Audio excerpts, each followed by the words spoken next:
Assalamualaikum warahmatullahi wabarakatuh.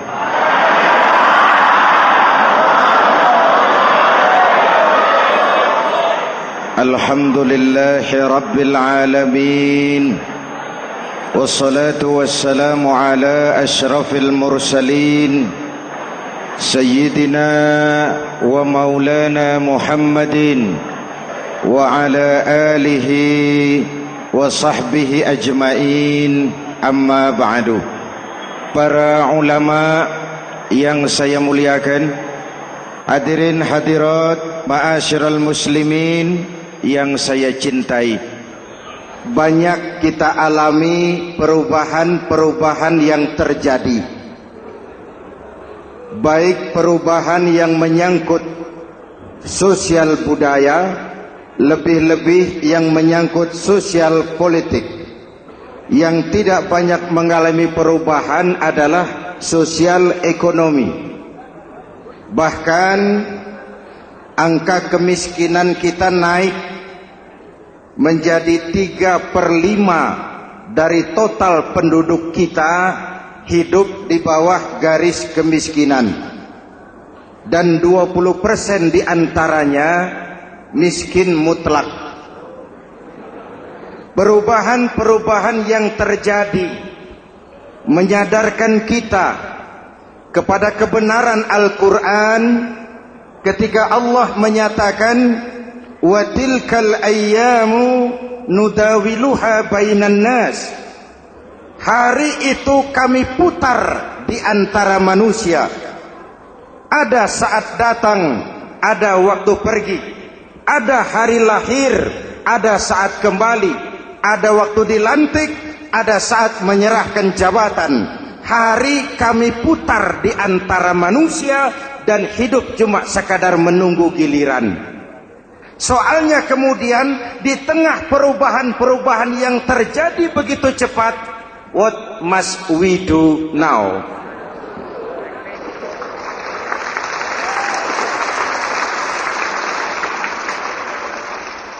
Saya juga nggak ngerti itu. Yang penting kan penampilan. Saudara-saudara kaum muslimin di seluruh tanah air, jadi pemimpin adalah pelayan bagi orang yang dipimpinnya. Okelah, perbaikan ekonomi, pembukaan lapangan kerja baru kita serahkan kepada pemerintah, karena kita percaya mereka orang-orang terpilih belaka yang dipilih dengan kepercayaan akan mampu membawa rakyat keluar dari kesulitan. Amin. Tugas kita sekarang di zaman susah meluruskan akidah. Jangan sampai mbah dukun yang naik ke permukaan. Betul? Islam misinya yang pertama membebaskan manusia dari kemusyrikan. 13 tahun Rasul berjuang di Mekah, menanamkan akidah, meluruskan keyakinan, membentuk iman. 13 tahun membebaskan manusia dari belenggu kemusyrikan. 13 tahun menanamkan la ilaha illallah Muhammadur Rasul dengan seluruh konsekuensinya. Kalau saya yakin tidak ada Tuhan selain Allah, saya tidak akan minta tolong kecuali hanya kepada Allah. Saya tidak akan pernah takut kecuali hanya kepada Allah. Saya tidak akan menggantungkan hidup kecuali hanya kepada Allah. Saya tidak akan minta rizki kecuali hanya kepada Allah. Saya tidak akan melarikan persoalan kecuali hanya kepada Allah. Kalau konsekuen dengan keyakinan ini, mbah dukun nggak dapat tempat.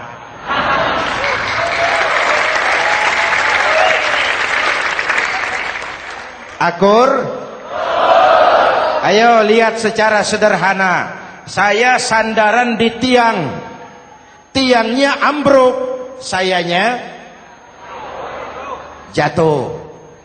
Saya sandaran di tembok, temboknya runtuh, saya juga runtuh. Saya sandaran kepada orang kaya, dia jatuh miskin, saya bangkrut.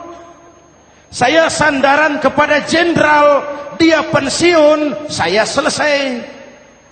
Tapi kalau saya sandaran hanya kepada Allah, Allah tidak akan pernah miskin, Allah tidak akan pernah lumpuh, Allah tidak akan pernah terpuruk, dan Allah tidak akan pernah berkurang kekuasaannya.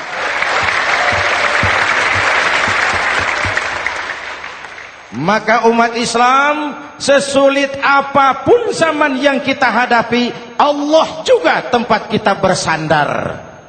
Jelas? Selama ini kita iman dalam ucapan, tapi sekuler dalam perbuatan. Di masjid ada Allah, di kantor Allah tidak ada, maka korupsi merajalela.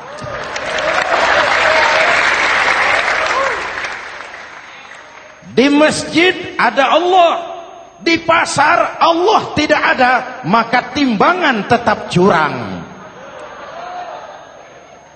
Kita iman dalam ucapan, tapi sekuler dalam perbuatan. Oleh karena itu, sesulit apapun zaman yang kita hadapi, iman jugalah pegangan kita, Allah juga tempat kita bersandar. Boleh zaman berubah, akidah jangan sampai goyah. Karena iman kita hidup, untuk iman kita berjuang, dan dalam iman kita ingin kembali menghadap Allah Subhanahu. Selama ini manusia Indonesia kita lebih banyak diisi otaknya, hati sering kosong, agama dangkal, akidah rapuh, moral rendah. Memang kemudian muncul banyak orang-orang pintar, cuma sayang tidak benar. Indonesia kita bangkrut, Indonesia kita terpuruk, Indonesia kita sakit parah kalau diurus orang yang cuma pintar tapi tidak benar. Kita perlu orang-orang pintar, tapi kita lebih perlu orang benar. Jelas? Kalau cuma pintar tapi tidak benar, itu yang sering saya sampaikan, nanti disuruh ngurus beras malah nimbun beras.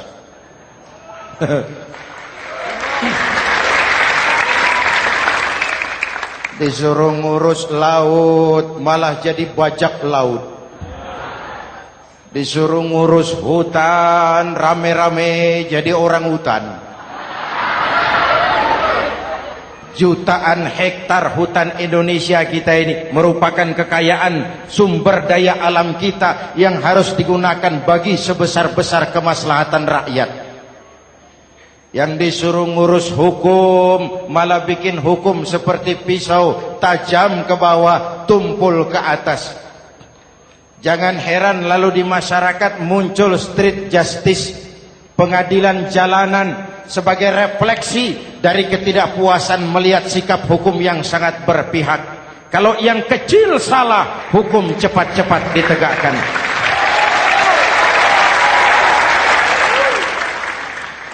Lihat saja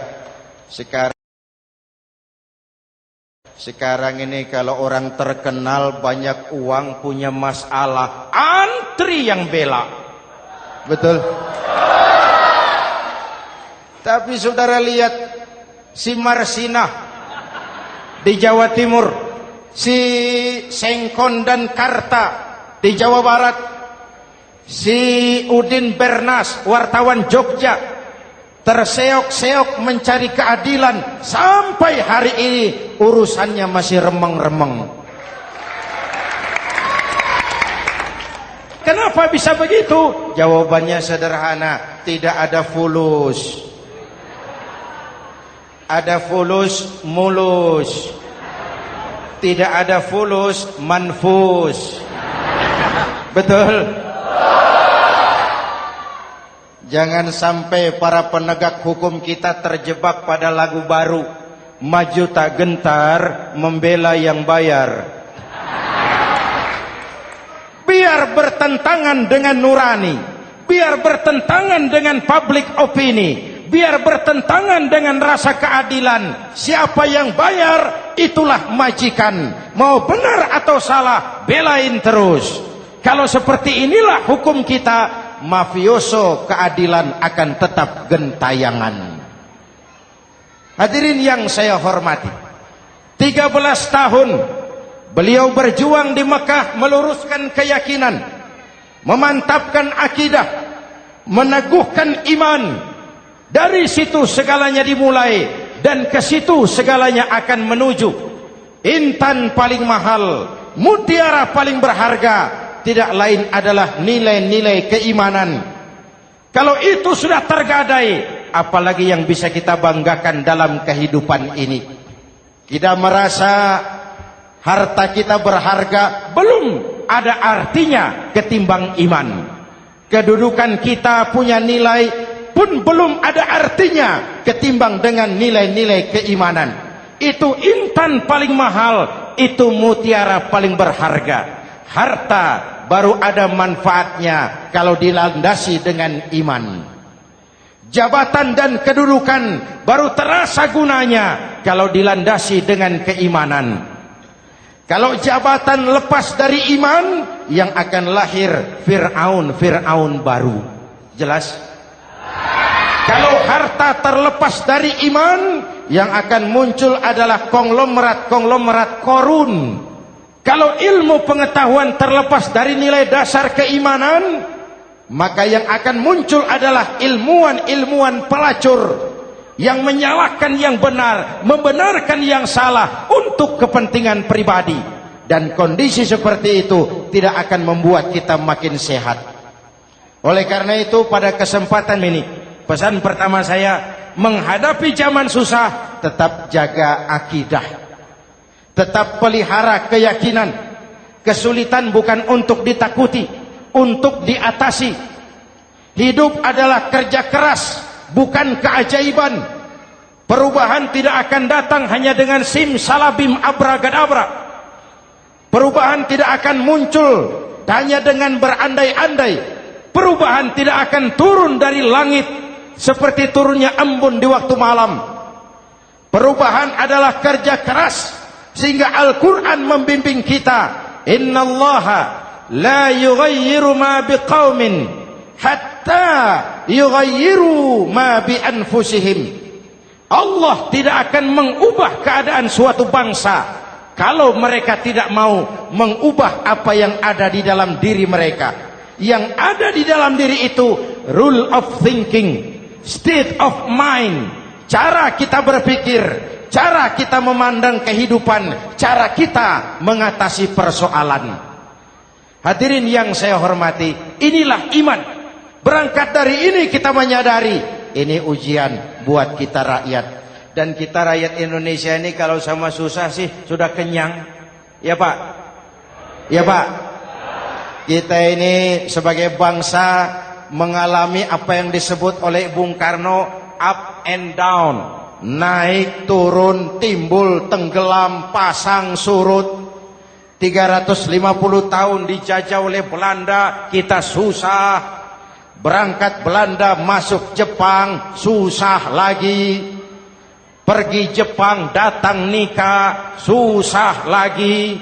Lalu kita merdeka, dirongrong oleh berbagai pemberontakan, susah lagi. Makan bulgur, antri minyak. Lalu PKI berontak, susah lagi. Muncul orde baru, lama-lama susah lagi. Orde baru selesai, naik reformasi, mulai repot nasi, susah lagi.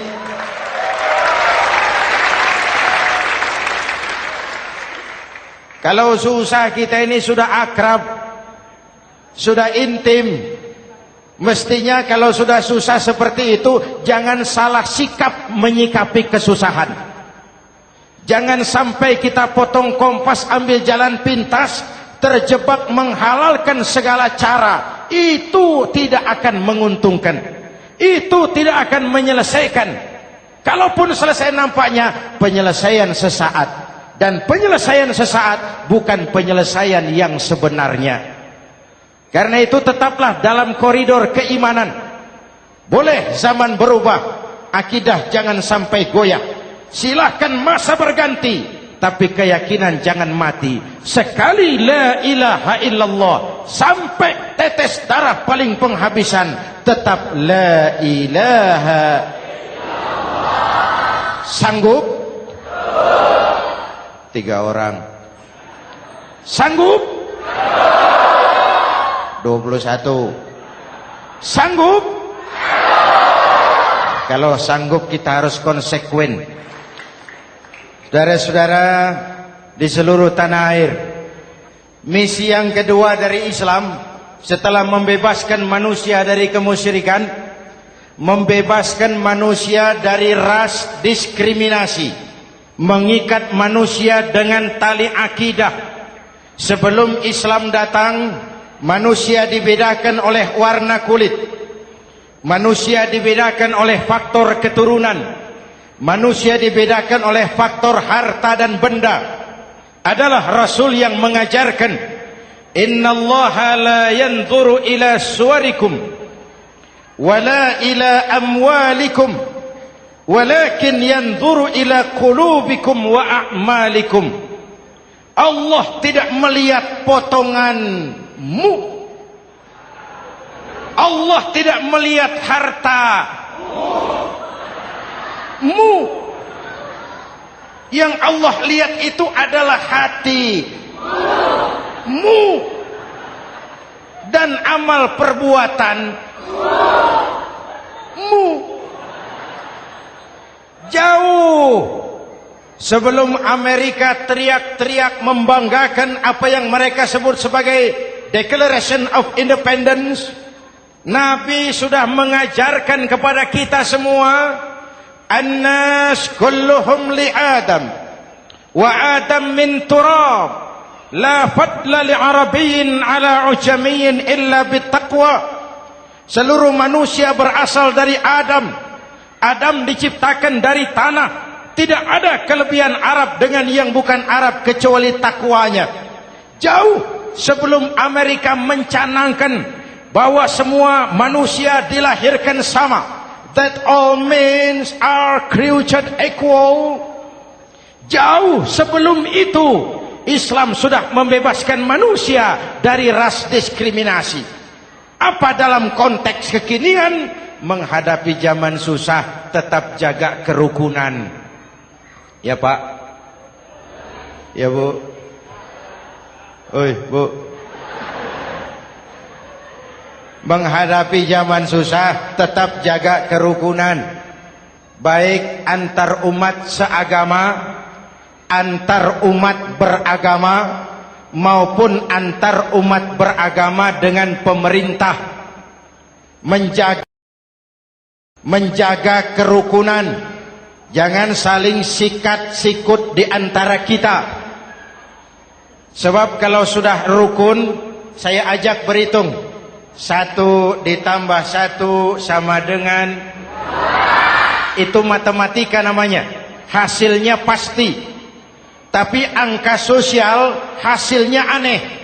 Saya ubah jadi angka sosial. Ayo kita berhitung lagi. 1 orang takut ditambah 1 orang takut sama dengan 2 orang setengah berani. Kenapa setengah berani? Karena sudah berdua. Tadi kan takut sendiri. Kalau sama-sama takut berkumpul jadi setengah berani. Kalau ditambah 1 orang takut lagi, 1 orang takut ditambah 1 orang takut ditambah 1 orang takut sama dengan 3 orang berani. Kenapa jadi berani? Karena sudah bertiga. Kita yang lemah, kita yang marginal, kita yang dikucilkan, bahkan kita yang dilecehkan, kalau mau rukun kita akan kuat dan tidak bakal dipermainkan orang.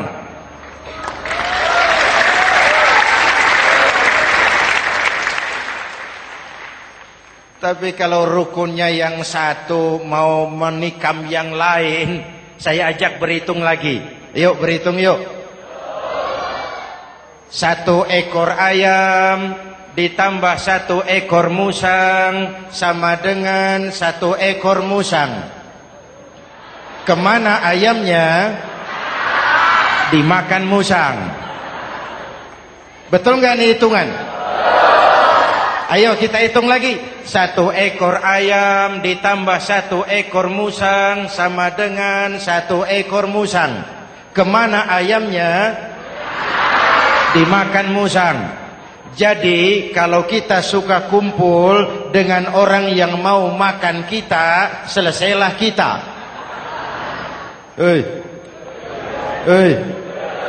Maka kalau merasa kita ini ayam, yuk kumpul sama-sama ayam, pulang ke kandang ayam. Kalau ada ayam kumpul ke kandang musang, itu namanya ayam minum baygon. Jelas? Menjaga kerukunan. Pertama, antar umat seagama, sesama muslim harus saling menjaga, harus saling memelihara. Baik dia muslim yang jadi kapolri, baik dia muslim yang jadi kasat, baik dia muslim yang jadi pengusaha, baik dia muslim yang jadi petani, nelayan, guru, semua komit menjaga semangat kebersamaan, rukun antar umat seagama. Jelas? Jelas? Hadirin yang saya hormati, atas dasar itu saya ingatkan kembali, kita semua ingin persoalan terorisme dilepaskan kaitannya dari agama manapun. Tidak ada kaitannya terorisme dengan Islam, dengan Kristen, dengan Hindu, dengan Buddha. Tidak ada kaitannya terorisme dengan pondok pesantren.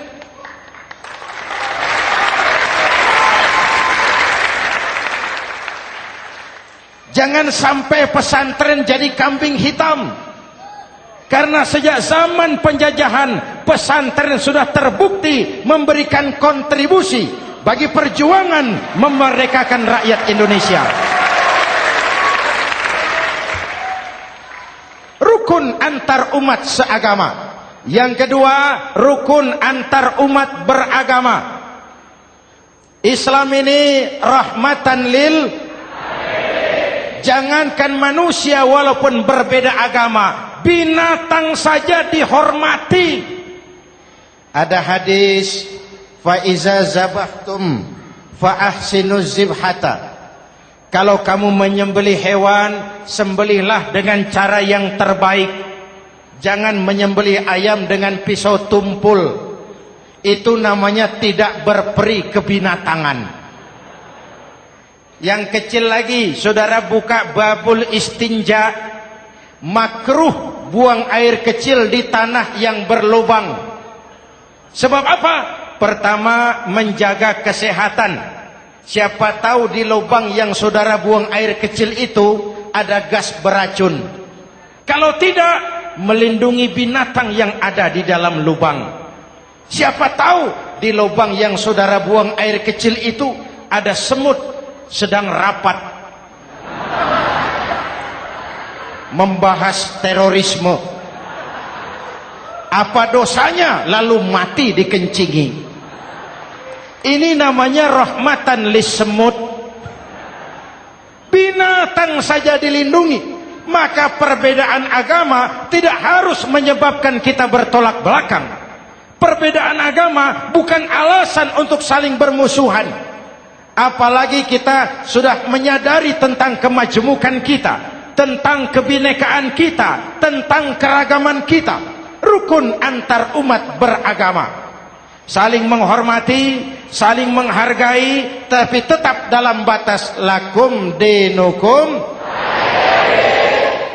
Lalu rukun antar umat beragama dengan pemerintah. Hadirin yang saya hormati, yang benar kita dukung, yang salah kita perbaiki dan kita tegur menurut cara-cara yang diajarkan oleh agama kita. Dan sholat berjamaah, pendidikan bernegara yang paling bagus. Tadi kita sholat ada imam, ada makmum, betul? makmum wajib ikut imam kalau imam benar sholatnya. Rakyat wajib ikut pemimpin kalau pemimpin benar mimpinnya. Masyarakat Islam ini loyal. Masyarakat Islam ini bukan pemberontak. Masyarakat Islam ini taat dan setia. Kapan? Kalau imamnya benar. Imam takbir, makmum. Imam ruku, makmum. Imam i'tidal, makmum. I'tidal. Imam sujud, makmum. Tapi kalau imam keliru, mestinya imam ruku malah sujud. Salah imam ini. Tegur. Siapa yang wajib negur? Makmum yang saf terdepan. Anggota DPR.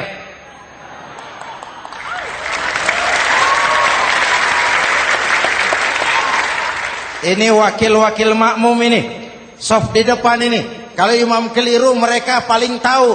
Ngomong. Tegur. Bagaimana negurnya? Ada aturan main. Mestinya ruku, imam sujud. Salah ini imam. Subhanallah. Kan begitu negurnya. Betul? Tidak boleh juga imam keliru, makmum emosi. Main pegang. Weh, makmum salah. Hoi, hoi. Kacau sholat. Betul? Anggota dewan ini, saf di depan. Itu kalau imam keliru. Satu saat imam buang angin. Namanya manusia bisa buang angin toh. Apa makmum lalu berkata, demi kesetiaan saya kepada imam, imam buang angin, saya lebih keras lagi. Itu namanya fanatisme buta, loyalitas yang goblok. Imam buang angin, minggir. Iyyaka na'budu wa iyyaka nasta'in. Sampai situ imam buang angin, minggir imam. Lalu saf yang di depan maju. Tidak usah bikin solat baru, teruskan pekerjaan imam. Ihdinas siratal mustaqim. Teruskan. Kenapa? Kalau bikin solat baru lagi, nanti buang angin lagi. Bikin lagi solat. Kapan selesainya solat? Kapan selesainya membangun negara ini? Yang penting imam tahu diri, buang angin, minggir.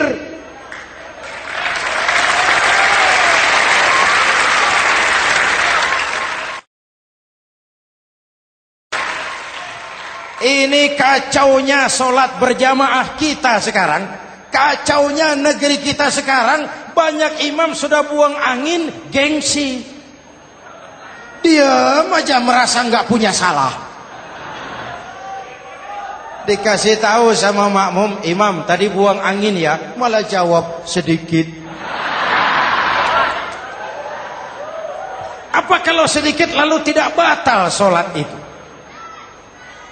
Mekanisme kehidupan sosial yang diatur lewat tuntunan solat berjamaah. Sehingga Nabi berpesan, kun imaman muta'an au ma'muman muti'an fala takun thalisan jazu'a. Kalau jadi pemimpin, jadilah pemimpin yang ditaati. Kalau jadi makmum, jadilah makmum yang mentaati. Jangan jadi golongan ketiga pemecah belah. Di depan tidak jalan, di belakang takut, ditaruh yang di tengah, di depan didorong, yang belakang ditendang. Ini namanya biang kerok. Saudara-saudara, dari uraian singkat ini saya ambil beberapa catatan pokok. Pertama, kalau ada intan paling mahal, kalau ada mutiara paling berharga dalam hidup kita, itu tidak lain adalah karena keyakinan. Hidup jadi indah, hidup jadi berharga, hidup jadi berarti kalau didasari atas sebuah keyakinan. Dan keyakinan itu tidak lain adalah nilai iman kita, akidah kita kepada Allah Subhanahu wa ta'ala. Yang kedua, tetap menjaga kerukunan. Sesulit apapun zaman yang kita hadapi, kita tetap harus menjaga semangat kebersamaan. Kita harus tetap menjadi lem perekat yang menjaga keutuhan, baik sebagai bangsa maupun sebagai umat. Perbedaan adalah wajar, harus dihormati sebagai ciri kehidupan berdemokrasi. Tapi jangan perbedaan menjadi sebab kita bermusuhan, dan jangan perbedaan menyebabkan kita saling berpecah belah. Hormati perbedaan, jangan perbedaan dipandang sebagai permusuhan. Dengan akidah yang kuat dan kebersamaan yang kokoh, ayo kita hadapi kesulitan, kita atasi kesulitan, dan dengan kerja keras untuk menyongsong hari esok yang lebih pasti. Mari kita Fatihah, semoga Allah memelihara kita bangsa Indonesia. Ala hadhihi niyah wa ila hadratin Nabi. Al-Fatihah.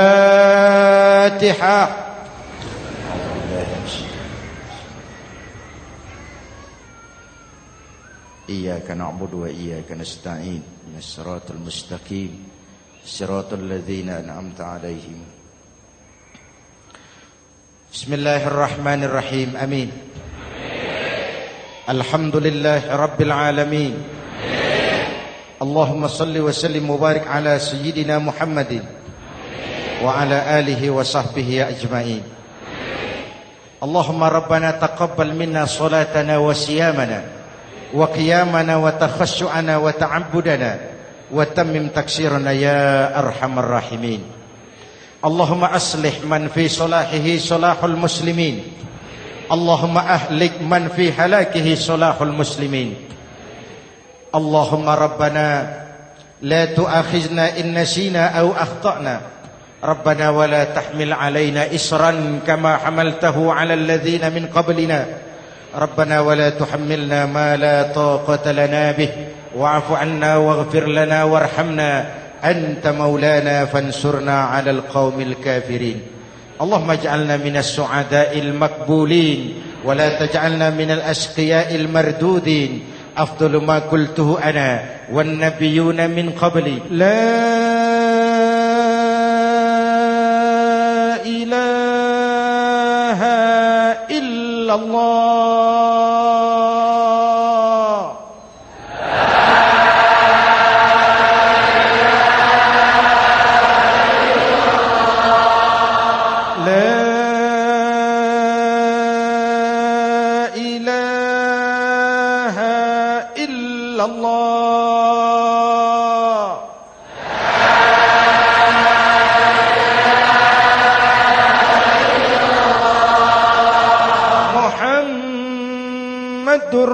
Rasulullah.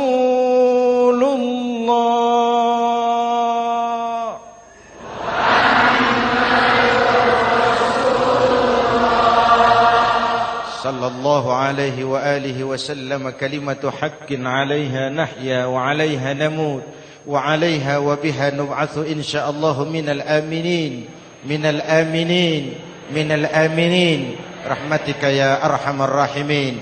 Sallallahu ala sayyidina Muhammad wa ala alihi wa sahbihi ajma'in. Ana rabbika rabbil izzati amma yasifun. Salamun alal mursalin. Walhamdulillahi rabbil alamin.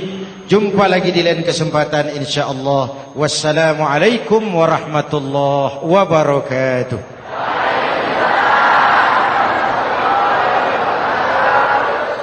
Mm-hmm.